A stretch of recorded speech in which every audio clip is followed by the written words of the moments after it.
تو رسی ٹوٹ سکتی تھی۔ امرو کشتی کی طرف دیکھو، شپالی جادوگرنی کی آواز سنائی دی تو امرو نے گردن موڑ کر دائیں طرف دیکھا۔ کشتی کے اوپر شپالی جادوگرنی کا خوفناک چہرہ ابھرا ہوا تھا۔ اس نے اپنی گردن میں ایک کھوپڑی پہنی ہوئی تھی، اس کے کانوں میں سفید رنگ کی بڑی بڑی بالیاں تھیں۔ کیا تم نے مجھے باندھا ہے؟ امرو نے پوچھا۔ ہاں، میں نے تمہیں باندھ کر دریا کے کنارے پھینکا تھا۔ میں جانتی ہوں کہ تم مجھ سے جعفر کی کشتی لینے آئے ہو۔ میں نے تمہیں اچانک ہی دیکھ لیا تھا۔ اگر میں تمہیں دیکھ نہ لیتی تو تم نے مجھے ہلاک کر کے کشتی حاصل کر لینی تھی، لیکن اب تم میرے رحم و کرم پر ہو اور میں تمہیں اسی حالت میں دریا میں پھینک دوں گی۔ شپالی جادوگرنی نے جواب دیتے ہوئے کہا تو امرو نے ہونٹ بھینچ لیے۔ شپالی جادوگرنی، تمہیں غلط فہمی ہوئی ہے کہ میں تمہیں ہلاک کرنے اور جعفر کی کشتی لینے آیا ہوں۔ میں تو جعفر کو جانتا بھی نہیں ہوں کہ وہ کون ہے اور کہاں رہتا ہے۔ میں تو یہاں سے گزر رہا تھا اور تم نے یہ سمجھا کہ میں تمہیں ہلاک کرنے آیا ہوں، اس لیے تم نے مجھے بے ہوش کر کے رسی سے باندھ کر یہاں پھینک دیا۔ امرو نے کہا، امرو تم مجھے بے وقوف نہیں بنا سکتے۔ میں جادوگرنی ہوں اور میں نے جادو کے ذریعے سب معلوم کر لیا ہے، اس لیے میں تمہاری باتوں میں آنے والی نہیں ہوں۔ شپالی جادوگرنی نے طنزیہ لہجے میں کہا۔ شپالی جادوگرنی، یہ بھی تو ہو سکتا ہے کہ تمہارے جادو نے تمہیں غلط بتایا ہو۔ امرو نے کہا۔ وہ شپالی جادوگرنی کو باتوں میں لگائے رکھنا چاہتا تھا تاکہ اسے کچھ وقت مل جائے اور وہ اپنے ہاتھ زمین تک لے جا سکے۔ میرا جادو کبھی غلط نہیں بتا سکتا، اس لیے تم اب مرنے کے لیے تیار ہو جاؤ، شپالی جادوگرنی نے کہا، اور پھر اس کی آنکھوں سے شعاعیں نکل کر امرو پر پڑی تو امرو کو ایسے محسوس ہوا جیسے کوئی غیبی طاقت اسے دریا کی طرف دھکیل رہی ہو۔ امرو اپنے پیر مارنے لگا۔ وہ دریا میں نہیں گرنا چاہتا تھا۔ وہ جانتا تھا کہ اگر وہ دریا میں گر گیا تو اسے مرنے سے کوئی نہیں بچا سکے گا۔ شپالی جادوگرنی، رک جاؤ، مجھے دریا میں مت پھینکو، امرو نے تیز لہجے میں شپالی جادوگرنی سے کہا، لیکن شپالی جادوگرنی نے اس کی بات انسنی کر دی۔ اس کی آنکھوں سے مسلسل شعاعیں نکل کر امرو پر پڑ رہی تھیں اور وہ بدستور دریا کی طرف کھنچا جا رہا تھا۔ دریا کے قریب پہنچتے ہی امرو کو ایک جھٹکا لگا اور وہ دریا میں گر گیا۔ دریا میں گرتے ہی امرو پیر مارنے لگا۔ چونکہ اسے تیرنا نہیں آتا تھا، اس لیے امرو دریا کی گہرائی میں اترتا جا رہا تھا۔ امرو کو اپنی موت آنکھوں کے سامنے ناچتی ہوئی دکھائی دے رہی تھی۔ وہ سمجھ گیا کہ آج اس کا بچنا بے حد مشکل ہے۔ دریا میں گرنے سے امرو کی زنبیل اس کے عقب میں تیر رہی تھی، اس لیے امرو کو زنبیل پکڑنے میں دقت ہو رہی تھی۔ امرو جھنجلا گیا، اس کے منہ سے مسلسل بلبلے نکل رہے تھے۔ اب امرو دریا کی گہرائی میں پہنچ گیا تھا۔ اسے خطرہ تھا کہ اگر کسی مگرمچھ نے اسے دیکھ لیا تو وہ اسے زندہ نکلنے میں ایک لمحے کی بھی تاخیر نہیں کرے گا۔ اس لیے امرو نے غیر ارادی طور پر اپنے ہاتھوں کو جھٹکا دیا تو دوسرے ہی لمحے رسی ٹوٹ گئی اور امرو کے ہاتھ آزاد ہو گئے۔ ہاتھ آزاد ہونے پر امرو کی خوشی کی انتہا نہ رہی اور اس نے بجلی کی سی تیزی سے زمین سے سنہری موتی نکال کر اپنے منہ میں رکھ لیا۔ جیسے ہی اس نے سنہری موتی منہ میں رکھا تو وہ تیزی سے اوپر کی طرف اٹھنے لگا۔ پانی کی سطح پر پہنچ کر اس نے اپنا سر جیسے ہی باہر نکالا تو وہ لمبے لمبے سانس لینے لگا۔ اس کا چہرہ سرخ ہو گیا تھا اور آنکھیں باہر کو بلائی تھیں۔ شپالی جادوگرنی، میں تمہیں زندہ نہیں چھوڑوں گا، امرو نے بڑبڑاتے ہوئے کہا۔ اس نے دیکھا کہ دریا میں کشتی بدستور موجود تھی، البتہ اسے شپالی جادوگرنی کہیں بھی دکھائی نہیں دے رہی تھی۔ امرو نے دوسرے کنارے کی طرف بڑھنا شروع کر دیا جدھر شپالی جادوگرنی ایک غار میں رہتی تھی۔ چونکہ اس کے منہ میں سنہری موتی تھا، اس لیے امرو کو تیرنے میں پریشانی نہیں ہو رہی تھی۔ تھوڑی دیر کے بعد امرو کنارے پر پہنچ کر دریا سے باہر نکل آیا۔ امرو نے زمین سے سلیمانی چادر نکال کر خود پر اوڑھ لی۔ امرو کے ذہن میں اچانک ہی یہ خیال آ گیا تھا کہ کہیں شپالی جادوگرنی جادو کے ذریعے جعفر کی کشتی غائب کر کے خود بھی غائب نہ ہو جائے، اس لیے وہ اچانک اس کے سر پر پہنچنا چاہتا تھا۔ امرو تیز تیز قدموں سے چلتا ہوا غار میں داخل ہو گیا۔ غار اندر سے کافی بڑا اور روشن تھا۔ سامنے ہی ایک بڑے سے تخت پر شپالی جادوگرنی بیٹھی کوئی منتر پڑھنے میں مصروف تھی۔ اس کے چہرے پر فتح کی چمک ابھری ہوئی تھی۔ پھر اس نے اپنا ہاتھ دیوار کی طرف کیا تو اس کے ہاتھ سے شعاعیں نکل کر دیوار پر پڑیں اور دیوار پر ایک منظر ابھر آیا جس میں طلسم موشربہ کے شہنشاہ افراسیاب کا چہرہ دکھائی دے رہا تھا۔ شہنشاہ افراسیاب، کیا تم میری آواز سن رہے ہو؟ شپالی جادوگرنی نے کہا تو شہنشاہ افراسیاب چونک پڑا۔ ہاں شپالی جادوگرنی، میں نہ صرف تمہاری آواز سن رہا ہوں بلکہ تمہیں دیکھ بھی رہا ہوں۔ کہو، کیا کہنا چاہتی ہو؟ شہنشاہ افراسیاب نے پوچھا۔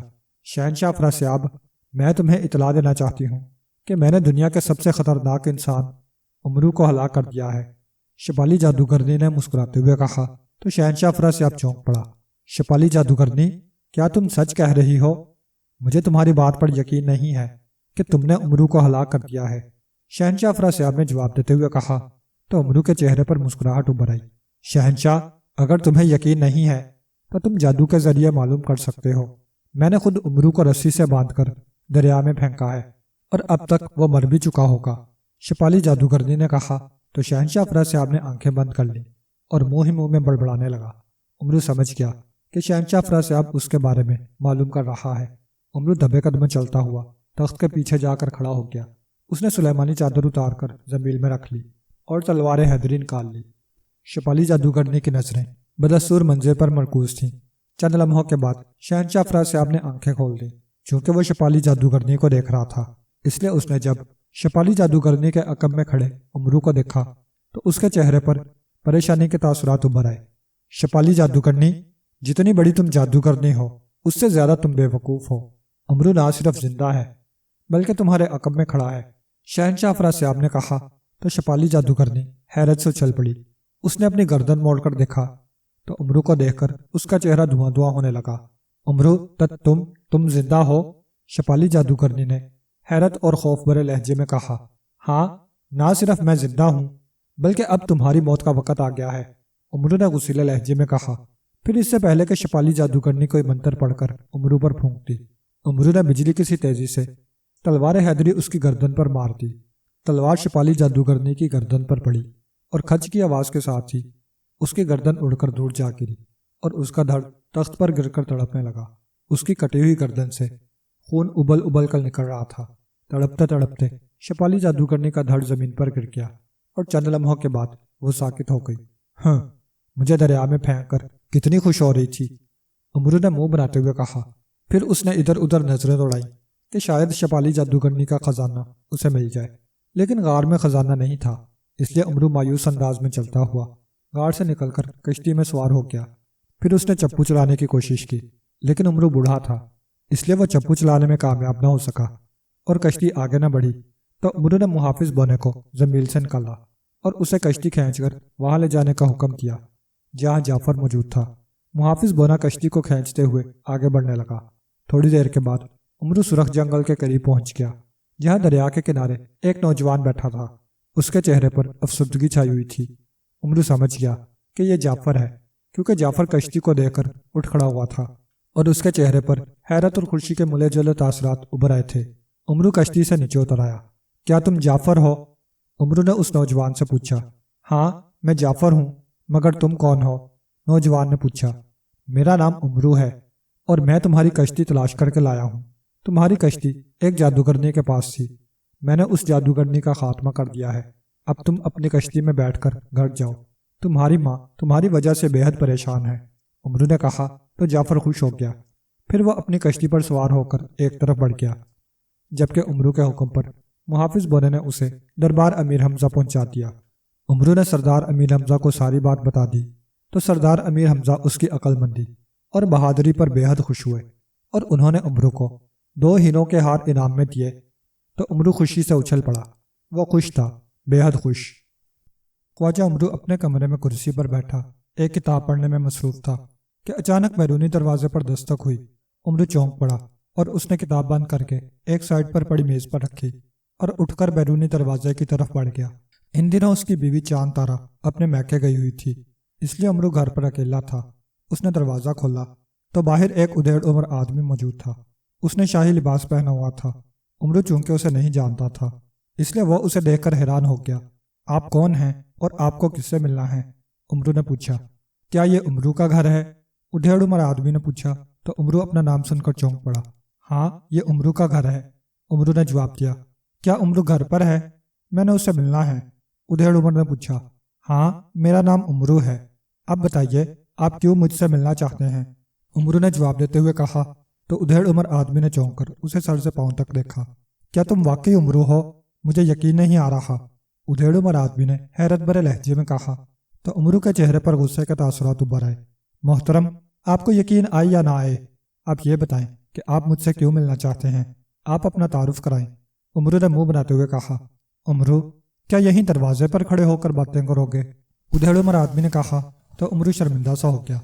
آئیے، عمرو نے کہا اور ادھیڑ عمر آدمی کو لے کر مہمان خانے میں آ گیا۔ آپ بیٹھیں، میں ابھی آتا ہوں، عمرو نے کہا، اور پھر وہ مہمان خانے سے نکل کر صحن میں پڑے گھڑے کی طرف بڑھ گیا۔ گھڑے پر مٹی کا پیالہ رکھا ہوا تھا۔ عمرو نے پیالے میں پانی بھرا اور واپس مہمان خانے میں آ گیا۔ ادھیڑ عمر آدمی ایک کرسی پر بیٹھ گیا تھا۔ پانی پی لیجئے، عمرو نے کہا تو ادھیڑ عمر آدمی نے اس سے پیالہ لیا اور پانی پینے لگا۔ پانی پینے کے بعد اس نے پیالہ عمرو کو واپس کر دیا۔ عمرو نے پیالہ میز پر رکھا اور دوسری کرسی پر بیٹھ گیا۔ جی اب فرمائیے، عمرو نے کہا۔ عمرو، میرا نام سلیمان ہے اور میں ملک چمن کا شاہی ایلچی ہوں۔ مجھے شاہ چمن نے تمہارے پاس بھیجا ہے۔ شاہ چمن کی بیٹی شہزادی ارسلہ ایک عجیب بیماری میں مبتلا ہو گئی ہے۔ وہ بیٹھے بیٹھے یکدم بے ہوش ہو جاتی ہے اور پھر خود ہی ہوش میں آ کر عجیب عجیب باتیں کرنا شروع کر دیتی ہے۔ ادھیڑ عمر آدمی، جس نے اپنا نام سلیمان بتایا تھا، کہا، تو آپ شہزادی کو کسی حکیم کو دکھائیں، میرے پاس کیا کرنے آئے ہیں؟ عمرو نے منہ بناتے ہوئے کہا، شاہ چمن نے شہزادی ارسلہ کو شاہی حکیم کو دکھایا ہے، مگر شاہی حکیم بھی اس کا علاج کرنے میں ناکام رہا ہے۔ اس نے بتایا ہے کہ شہزادی ارسلہ پر کسی چڑیل کا سایہ ہے۔ سلیمان نے جواب دیتے ہوئے کہا، شاہی حکیم کو کیسے پتہ چلا ہے کہ شہزادی ارسلہ پر کسی چڑیل کا سایہ ہے؟ یہ بھی ہو سکتا ہے کہ وہ بیمار ہو گئی ہو۔ عمرو نے کہا، شاہی حکیم نے اپنا اندازہ ظاہر کیا ہے۔ ویسے بھی شہزادی ارسلہ جس طرح بے ہوش ہو جاتی ہے اور ہوش میں آنے کے بعد عجیب عجیب آوازیں نکال کر بولنا شروع کر دیتی ہے، یہاں تک کہ اس نے کئی لوگوں کو زخمی بھی کر دیا ہے۔ اسی لیے شاہ چمن کے حکم پر شہزادی ارسلہ کو ایک کمرے میں بند کر دیا گیا ہے۔ اس سے یہی پتہ چلتا ہے کہ اس پر کسی چڑیل کا سایہ ہو گیا ہے۔ شاہی نجومی نے بھی پر اسرار چڑیل کا پتہ لگانے کی کوشش کی ہے، لیکن وہ بھی ناکام رہا ہے۔ پھر اس نے بتایا کہ تم ہی شہزادی ارسلہ کو چڑیل سے نجات دلا سکتے ہو، کیونکہ جادوگر، جن، دیو، چڑیلیں اور بھوت تم سے ڈرتے ہیں۔ اس لیے شاہ چمن نے مجھے تمہارے پاس بھیجا ہے اور تم سے درخواست کی ہے کہ تم ہماری مدد کرو اور شہزادی ارسلہ کو چڑیل سے نجات دلاؤ۔ اس کام کے بدلے وہ تمہیں بہت سارا انعام دیں گے۔ سلیمان نے تفصیل سے بات کرتے ہوئے کہا، کتنا انعام دیں گے؟ عمرو نے کہا۔ انعام کا سن کر اس کے دل میں لڈو پھوٹنے شروع ہو گئے تھے۔ یہ تو شاہ چمن ہی بتا سکتے ہیں، سلیمان نے جواب دیتے ہوئے کہا تو عمرو نے منہ بنا لیا۔ ٹھیک ہے، آپ واپس جائیں اور شاہ چمن کو میرا پیغام دے دیں کہ جس چڑیل نے شہزادی ارسلہ پر قبضہ کیا ہوا ہے، میں اسے مجبور کر دوں گا کہ وہ شہزادی ارسلہ کو چھوڑ دے۔ اس لیے وہ انعام تیار رکھیں، میں جلد ہی انعام لینے پہنچ جاؤں گا۔ عمرو نے کہا تو سلیمان نے اس بات میں سر ہلا دیا۔ ٹھیک ہے، میں چلتا ہوں اور تمہارا پیغام شاہ چمن کو پہنچا دیتا ہوں، سلیمان نے کہا، اور پھر وہ اٹھ کر کھڑا ہو گیا۔ ارے ارے، رکے تو صحیح، عمرو نے بوکھلا کر کہا تو سلیمان نے چونک کر اس کی طرف دیکھا۔ کہو، کیا کہنا چاہتے ہو؟ سلیمان نے کہا، کیا آپ کو شاہی نجومی نے یہ نہیں بتایا تھا کہ میں کسی بھی مہم پر جانے سے پہلے نیک شگون کے طور پر کچھ نہ کچھ ضرور لیتا ہوں؟ عمرو نے کہا، نہیں، سلیمان نے جواب دیتے ہوئے کہا تو عمرو نے منہ بنا لیا۔ یہ شاہی نجومی کی نالائکی ہے کہ اس نے آپ کو نہیں بتایا، ورنہ میں نیک شگون لیے بغیر کوئی بھی کام نہیں کرتا۔ اس لیے جانے سے پہلے آپ مجھے نیک شگون کے طور پر کچھ دیں تاکہ مجھے اطمینان رہے۔ عمرو نے کہا تو سلیمان حیرت بھری نظروں سے عمرو کو دیکھنے لگا۔ میں تمہیں نیک شگون کے طور پر کیا دوں؟ سلیمان نے پوچھا۔ آپ نے اپنے گلے میں جو ہار پہنے ہوئے ہیں ان میں سے ایک دے دیں۔ عمرو نے سلیمان کے گلے میں موجود ہاروں کی طرف دیکھتے ہوئے کہا تو سلیمان نے اپنی گردن میں پہنے ہوئے ہاروں میں سے ایک ہار اتار کر عمرو کو دے دیا۔ عمرو نے ہار جھپٹا اور اسے غور سے دیکھنے کے بعد اپنی زنبیل میں ڈال لیا۔ ہار لے کر وہ بے حد خوش تھا۔ وہ اس لیے خوش ہو رہا تھا کہ وہ اب سردار امیر حمزہ کے پاس جائے گا اور انہیں مہم کے بارے میں بتا کر ان سے بھی نیک شگون کے طور پر کچھ لے لے گا۔ ٹھیک ہے، اب آپ جا سکتے ہیں، عمرو نے کہا تو سلیمان نے اسے سلام کیا اور مہمان خانے سے نکل کر بیرونی دروازے کی طرف بڑھ گیا۔ اسے چھوڑنے کے بعد عمرو صحن میں آیا اور زنبیل سے ہار نکال کر غور سے دیکھنے لگا۔ ہار بے حد قیمتی تھا۔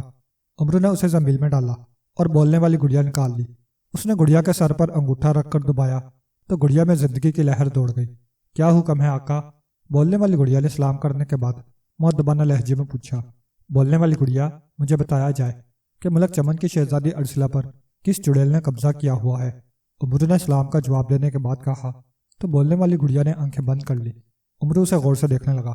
چند لمحوں کے بعد بولنے والی گڑیا نے آنکھیں کھول دی۔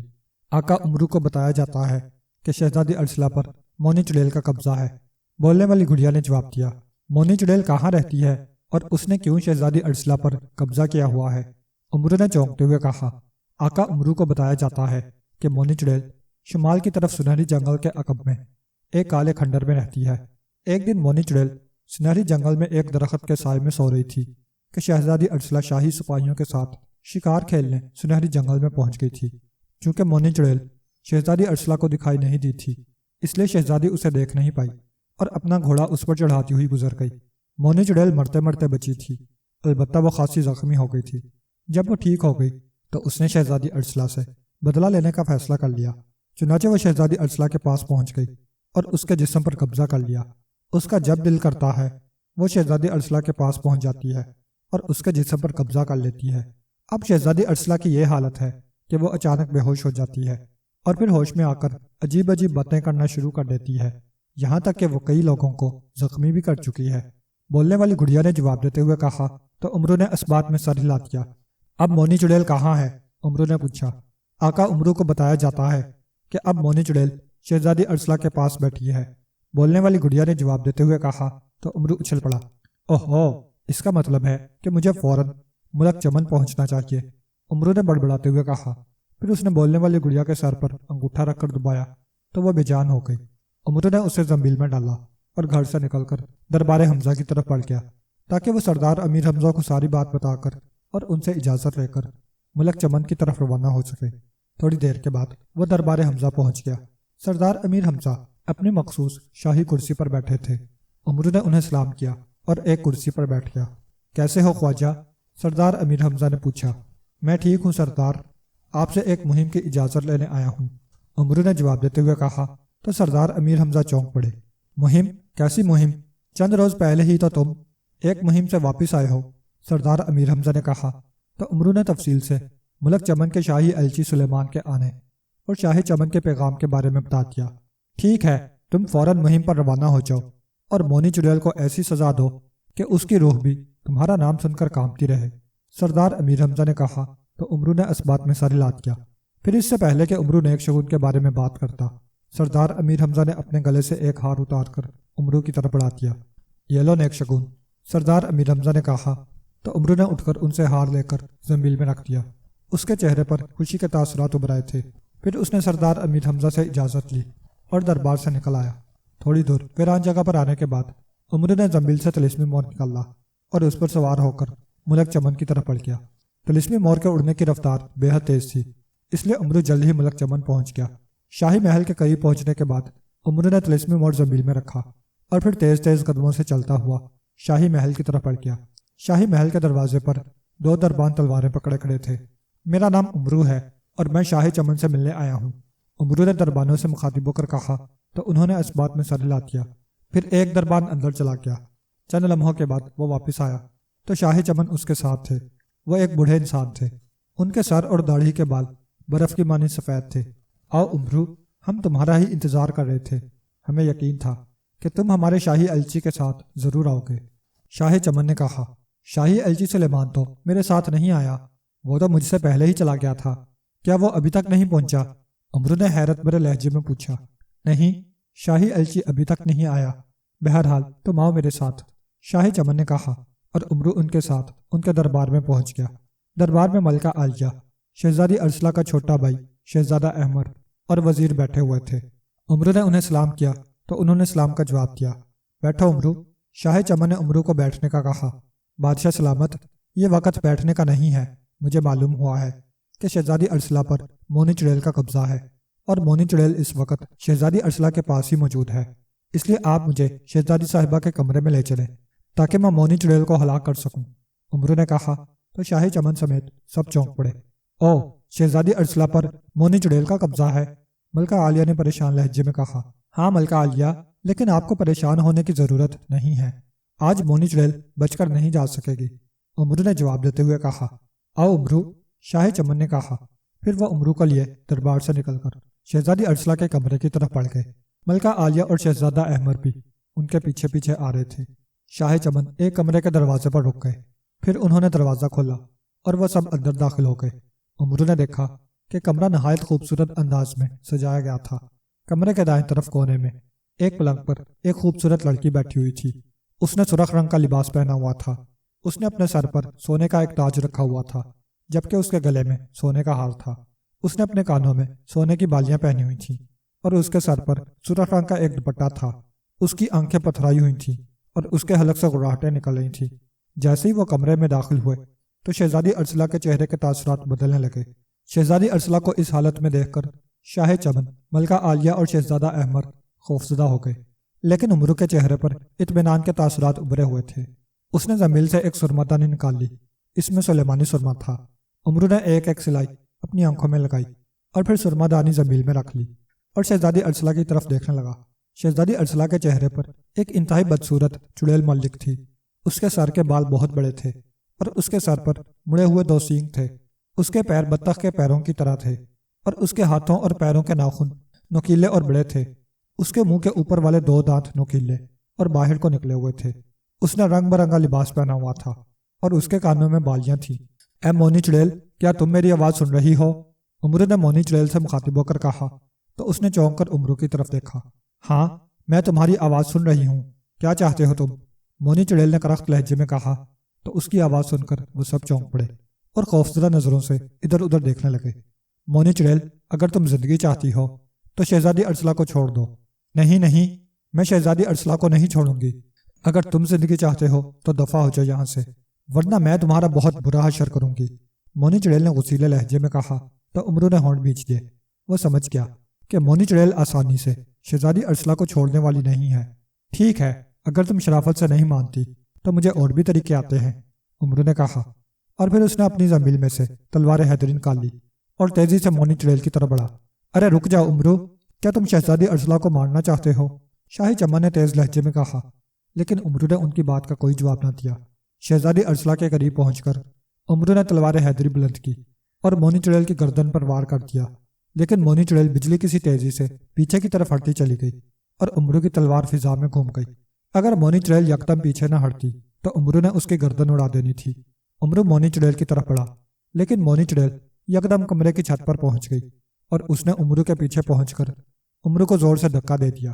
امرو اچھل کر منہ کے بل قالین پر گرا اور اس کے ہاتھ سے تلوار حیدری نکل کر دور جا گری اور پھر وہ غائب ہو کر اس کی زنبیل میں واپس چلی گئی۔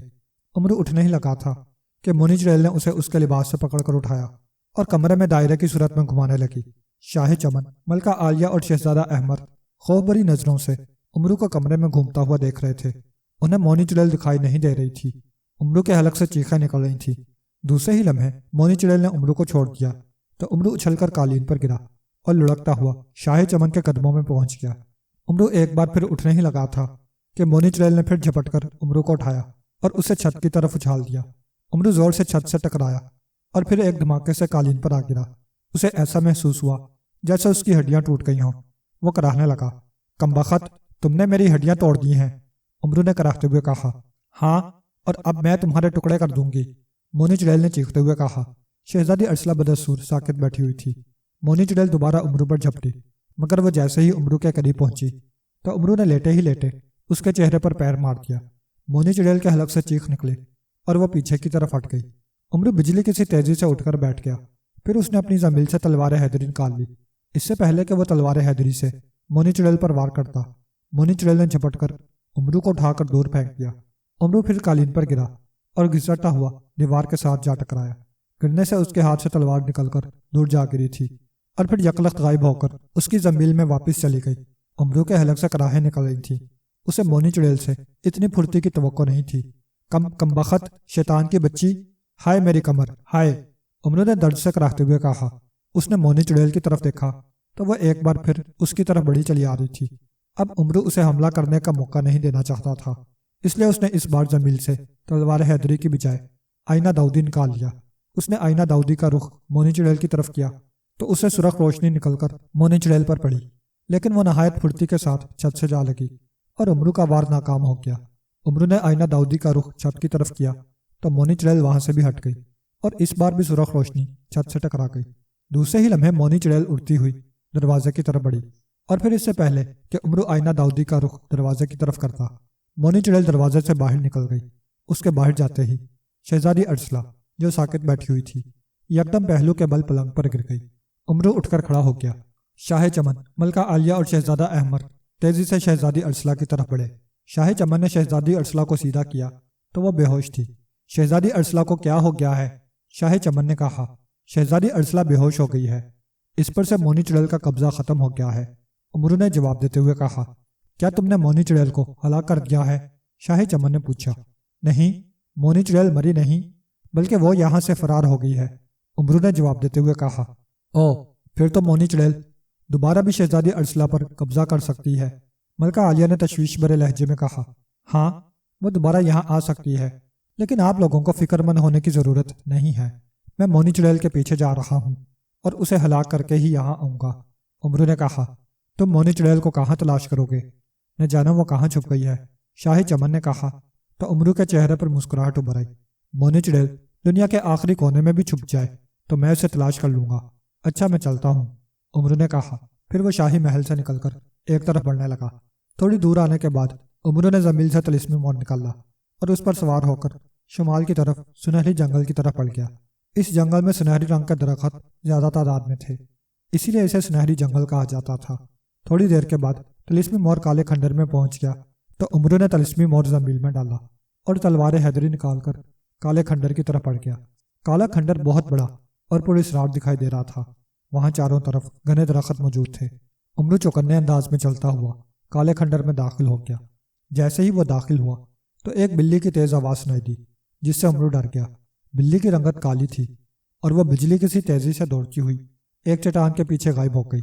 امرو نے بلی کو کوسا اور پھر مونی چڑیل کو تلاش کرنے لگا، یہاں تک کہ اس نے سارا کھنڈر چھان مارا، لیکن اسے مونی چڑیل کہیں بھی دکھائی نہ دی۔ امرو کا خیال تھا کہ مونی چڑیل یہیں کالے کھنڈر میں آئی ہوگی، لیکن وہاں مونی چڑیل کا نام و نشان تک نہ تھا۔ امرو پر جھلاہٹ سوار ہو گئی اور وہ مونی چڑیل کو کوسنے لگا۔ پھر اس نے بائیں ہاتھ سے زمیل سے بولنے والی گڑیا نکال کر اس کے سر پر انگوٹھا رکھ کر دبایا تو بولنے والی گڑیا میں زندگی کی لہر دوڑ گئی۔ بولنے والی گڑیا، معلوم کر کے بتاؤ کہ مونی چڑیل اس وقت کہاں موجود ہے، امرو نے بولنے والی گڑیا سے کہا۔ آقا، امرو کو بتایا جاتا ہے کہ مونی چڑیل اس وقت سنہری جنگل میں ایک درخت پر موجود ہے، بولنے والی گڑیا نے جواب دیتے ہوئے کہا تو امرو چونک پڑا۔ وہ کس درخت پر موجود ہے اور میں اسے کیسے تلاش کروں گا، امرو نے پوچھا۔ آقا، امرو کو بتایا جاتا ہے کہ مونی چڑیل سنہری جنگل کے درمیانی حصے میں ایک درخت پر موجود ہے، بولنے والی گڑیا نے جواب دیا تو امرو نے اس بات میں سر ہلا دیا۔ پھر اس نے بولنے والی گڑیا کے سر پر انگوٹھا رکھ کر دبایا تو بولنے والی گڑیا بے جان ہو گئی۔ امرو نے اسے زنبیل میں ڈال کر سلیمانی چادر نکال کر خود پر اوڑھ لی۔ سلیمانی چادر کا اسے اچانک ہی خیال آ گیا تھا تاکہ مونی چڑیل اسے جنگل میں دیکھ کر کہیں اور فرار نہ ہو جائے۔ سلیمانی چادر اوڑھنے کے بعد امرو تیز تیز قدموں سے چلتا ہوا سنہری جنگل کی طرف بڑھ گیا۔ چونکہ سنہری جنگل کالے کھنڈر کے قریب تھا، اس لیے وہ پیدل ہی جنگل کی طرف بڑھنے لگا۔ جنگل میں داخل ہونے کے بعد امرو درختوں کو دیکھتا ہوا آگے بڑھتا رہا، یہاں تک کہ وہ جنگل کے درمیان میں پہنچ گیا۔ ابھی وہ ادھر ادھر درختوں کو دیکھتا ہوا آگے بڑھ ہی رہا تھا کہ اچانک اسے سرسراہٹیں سنائی تھی تو اس نے تیزی سے مڑ کر دیکھا تو اس کے عقب میں مونی چڑیل موجود تھی، جس نے یکدم اسے اٹھا کر پھینک دیا۔ امرو دھڑام سے زمین پر گرا اور گھسرتا ہوا دور جا گرا۔ اس طرح گرنے سے اس کے ہاتھ سے تلوار حیدری تو نکل کر دور جا گری تھی اور پھر یکلخت غائب ہو کر اس کی زمین میں چلی گئی تھی۔ البتہ سلیمانی چادر بدستور اس کے اوپر موجود تھی۔